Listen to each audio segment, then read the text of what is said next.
I'm Tim Pham. And I'm Channing Curtis. Well, let's get right over to meteorologist Thomas Patrick. Thomas, you're working hard over there in the Weather Center, reporting on some of this air quality and this unhealthy air quality. Yeah, and it's not just in Spokane. There are a lot of regions in the inland Northwest that are seeing unhealthy air quality as I continue to track where that wildfire smoke is going to be heading throughout the course of the morning. So in the past couple hours, Spokane has went from the moderate category now down to unhealthy with an AQI of 161. And as I'm just looking at the map here, I might rattle off a couple other locations in the unhealthy air quality, that including Medical Lake, Reardon, out towards Grand Coulee and Nespelem. But as you continue into Okanagan County, it's the Winthrop area that is seeing a range of reports from unhealthy to very unhealthy and even hazardous at times. It's that Methow Valley that is seeing the worst of it because that is the valley that is nearest the most active fire. And it's that fire that's straddling the Washington, British Columbia border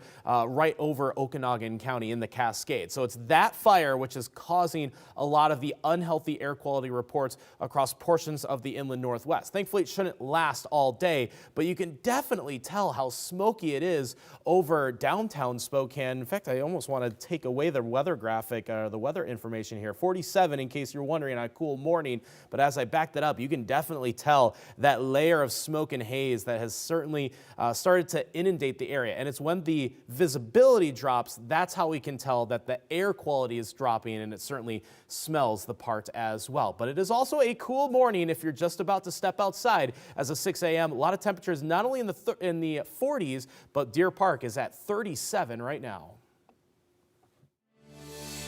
I know it's upsetting, but you're the closest person to this, so I'm going to have to ask you some very tough questions. Is it still above the water? No, there's nothing. Newly released 911 calls are giving more insight this morning into the chaos following a float plane crash in Puget Sound that killed all 10 people on board. The calls claim that the plane virtually dropped out of the sky. Now, this morning, we can confirm that the Washington State Department of Fish and Wildlife has suspended its search efforts due to limitations with its sonar gear. Yeah, the NTSB now working with the National Oceanic and Atmospheric Administration, asking it to step in to help find that plane. As of now, only one victim has been found. The only pieces of wreckage includes foam fragments, a seat cushion, and dispatch paperwork. Authorities say the area of water where the plane crashed has many valleys, making their search area anywhere between 100 to 300 feet deep. And with the tide and currents, it does not help the situation. Requires very specialized equipment to dive to 150 or 200 feet. It involves specialized gases, specialized training, special equipment, and there's just a few commercial dive companies that do offer that service. The NTSB says a normal investigation can take up to 2 years, but they are not sure how long this will take because they are still looking for the plane once again. But they do believe that they will eventually find the plane. 2 of the people killed in the plane crash were Sandy Williams and her partner Patricia Hicks. Both were from Spokane. Now, Hicks was a teacher and Williams was a civil rights leader, as well as the executive director of the Carl Maxey Center. KREM 2 was able to speak with Williams's brother following this tragedy. So KREM 2's Nicole Hernandez is joining us live this morning with more on what he had to say about his sister and her life. Good morning, Nicole. Good morning, Channing, Tim. So Sandy's brother Rick was able to tell us that he's always seen Sandy as passionate and always wanting to give back to the community. He says she's been that way since they were young and kids together. Sandy here in Spokane is best known specifically for being the executive director of the Carl Maxey Center. She's the one who led the building remodel, and for over 40 years, Sandy dedicated her life to people of color in Spokane, being a leader and a mentor. When she got an idea, she worked it through. She made it happen. She took the time and the energy and had the fire and the passion to see it to fruition. So she's always been like that.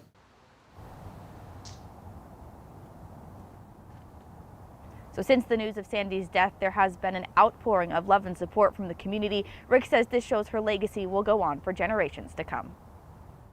We're just overwhelmed. I think my mom and I are, we sit after night after it gets quiet and just kind of look at each other. And we're just very proud. We're very proud.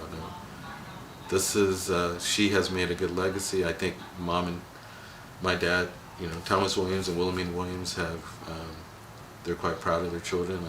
I think that Sandy's legacy will be one that will be remembered. Before the crash, Sandy was celebrating her 61st birthday with her partner, Patricia Hicks. Rick says the two were always going on adventures together. He says his family and Patricia's are staying strong and leaning on one another as they wait for updates on the crash. Rick says despite what crews can or cannot find in the coming days and weeks, either way, both families are planning on celebrating Sandy and Patricia's lives. And yesterday, there was a table full of flowers out here in front of the Carl Maxey Center. This table absolutely full of them, but the family is now asking in lieu of flowers to donate to the Carl Maxey Center to help, of course, prolong Sandy's legacy. In Spokane, Nicole Hernandez, KREM 2 News. Now, of course, KREM 2 is working to continue bringing you the latest information on the recovery efforts of the victims in the Whidbey Island crash. For the most up-to-date news about the victims, you can text the word crash to the number 509-448-2000, and we'll send all of that information right to your phone. It's 6:07. Let's take a look at your morning rush. More news in less time. New this morning, Spokane Fire Department crews quickly got a house fire in North Spokane under control. Right now, we know a dad and son were inside the home. They both escaped the fire without injuries. The fire caused damage to the front half of the home. Well, this morning we are learning cases of vandalism and graffiti are on the rise in Coeur d'Alene. The city parks director says they've had at least 50 instances of damage to city property just this year.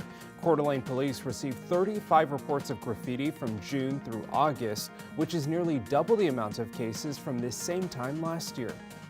New this morning, the Coeur d'Alene School Board is holding a special meeting tomorrow to consider a potential emergency levy. Idaho school districts are allowing the levy emergency funds from taxpayers without voter approval in certain circumstances. This comes just a week after a levy from Coeur d'Alene schools failed to pass at the polls. A jury found a former Kootenai County poll worker not guilty of election tampering charges. Laura Van Voorhees reportedly offered pamphlets about critical race theory to voters while she worked the polls last November. Idaho law forbids circulating political messages within 100 feet of a polling place. Van Voorhees says she only handed out a single pamphlet to a personal friend who was also angered by critical race theory. If you are not looking at your screen right now, you need to see this. A moose took a dip in a Spokane homeowner's pool yesterday. Okay, well, she actually fell in, it turns out. She was trying to bring her calves to get some food in that backyard. Fish and Wildlife says the mama moose was not in a hurry to get out of the pool either and could actually touch the bottom the whole time. When officials arrived, they say she headed to the shallow end of the pool, climbed out, and is now back in the wild doing well. And that's a look at your morning rush.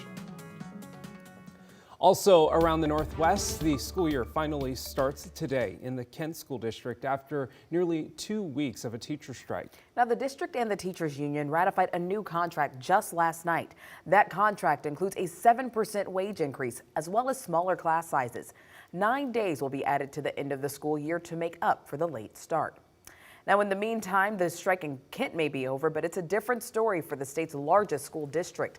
More than 52,000 Seattle students are at home this morning as teachers there are still on strike. Over 95% of the teachers union voted to strike over the weekend. They're asking for better pay and increased mental health support, among other things.